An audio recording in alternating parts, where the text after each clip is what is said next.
ঘটনাটা যেন এখনও সেই এলাকার বাতাস ভারী করে রেখেছে।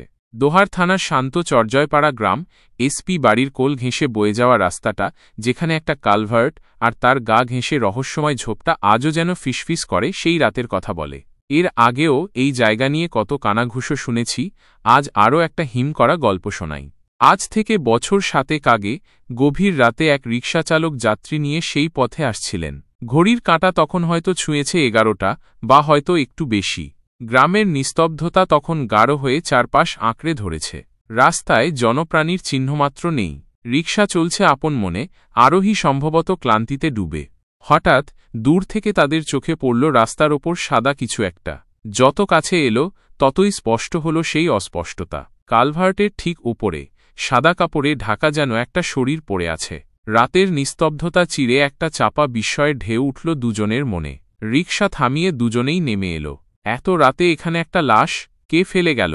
আরোহী লোকটা যেন একটু সাহস সঞ্চয় করে বলল, মনে হয় কেউ ফেলে গেছে, চলেন দাফনের ব্যবস্থা করি। কিন্তু রিকশাওয়ালার মুখ ফ্যাকাসে হয়ে গেল।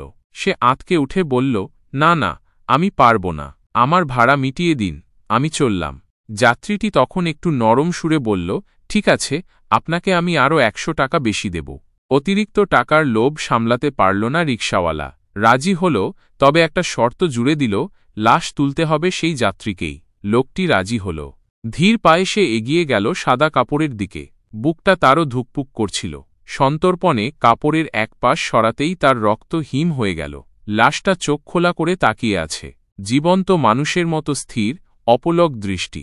একটা শীতল স্রোত যেন তার শির দ্বারা বেয়ে নেমে গেল। তবুও সে সাহস হারাল না। আরও একটু কাপড় সরাতেই যা দেখল, তাতে তার সমস্ত শরীর যেন জমে বরফ হয়ে গেল। লাশের সারা শরীরে লম্বা লম্বা লোম, সাধারণ মানুষের মতো নয়, যেন ভেড়ার লোমের মতো পুরু আর অদ্ভুত। সে আর স্থির থাকতে পারল না। এক বিকট চিৎকার তার গলা থেকে ছিটকে বের হল, আর তারপরেই সব অন্ধকার। অন্যদিকে রিকশাওয়ালারও তখন আত্মারাম খাঁচাছাড়া হওয়ার জোগাড়। সে এক মুহূর্তও না দাঁড়িয়ে ভোঁদৌড় লাগাল। দিকবিদিক জ্ঞানশূন্য হয়ে ছুটতে ছুটতে একটা বাড়ির দরজার সামনে গিয়ে হুমড়ি খেয়ে পড়ল। তার হাঁপাচ্ছে, মুখ দিয়ে শুধু অস্পষ্ট গোঙানির মতো শব্দ বের হচ্ছে। বাড়ির লোকজন ছুটে এলো। রিকশাওয়ালার কাছ থেকে ভাঙা ভাঙা কথায় রাতের ভয়াবহ অভিজ্ঞতার কথা শুনে তাদেরও গা শিউরে উঠল। কয়েকজন সাহসী যুবক টর্চলাইটের আলোয় সেই কালভার্টের দিকে ছুটল। কিন্তু সেখানে গিয়ে তারা যা দেখল, তাতে তাদের রক্তও যেন জমাট বেঁধে গেল। কালভার্টের ওপর কোনো লাশ নেই, এমনকি সেই যাত্রীরও কোনো চিহ্ন সেখানে পাওয়া গেল না। পরদিন সকালে সেই কালভার্টের ঠিক নিচেই খুঁজে পাওয়া গেল সেই হতভাগ্য যাত্রীর লাশ।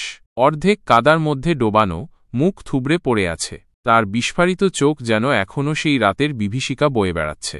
আজও সেই রাস্তায় রাতের বেলা একা চলতে ভয় করে। সেই কালভার্ট, সেই ঝোপ, সবকিছু যেন সেই রাতের রহস্য আর ভয়াল স্মৃতি আঁকড়ে ধরে বেঁচে আছে। কে জানে, হয়তো আজও রাতের অন্ধকারে সেই সাদা কাপড় ঢাকা শরীরটা একবারের জন্য হলেও ভেসে ওঠে।